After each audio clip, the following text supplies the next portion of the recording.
Let's get to the damage that's being done to your industry, and obviously the knock-on effects to tourism and hospitality, and what can be done about it. What do you want to happen? I think, if you look at Ryanair, we have about 8% of all of our traffic is in and out of Ireland. So most of our traffic is elsewhere. Over the last 2 months, we've been making investment decisions we've done a 10-year deal in Stansted, we've opened a base in Paris, we've opened a base in Zagreb, we've opened, I was on with the president of Sicily the other day, who's welcoming us with open arms to transform that. And Sicily has a population larger than Ireland, right? Ireland is the last on our list at the moment for two reasons, and not just Ryanair, Aer Lingus, DAA, everyone else.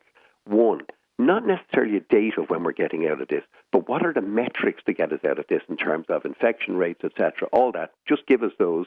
And then the second thing is put some incentives into an island nation that relies on travel in and out of here. And if you look at foreign direct investment in here, one of the reasons that the Googles and the Facebooks come here is not just for the tax reasons, because they actually attract people from all over Europe to come and work here, and they get here on Ryanair for $9.99, and that's no longer there at the moment, and no plan, no way out of this.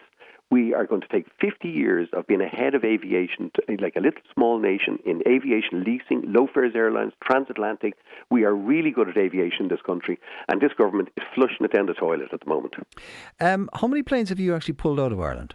Well, it's a question of how many you're going to put back in. I mean, we're operating at the moment on 5, 7, 8% schedules, and we're carrying about 70% people on those at the moment. But people are flying within Italy, within Spain.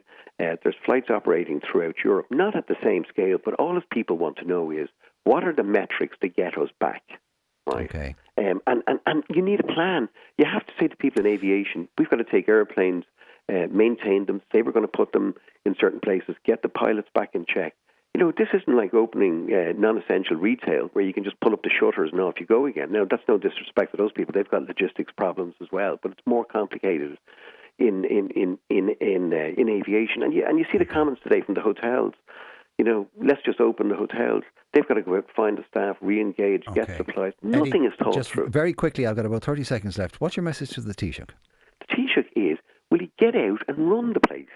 Give people, get out and tell people we need incentives to get airlines back into Ireland if it's throughout this summer, and also give us a plan on metrics. Bring in things like antigen testing. Do something different, but do something. Don't just sit on your hands.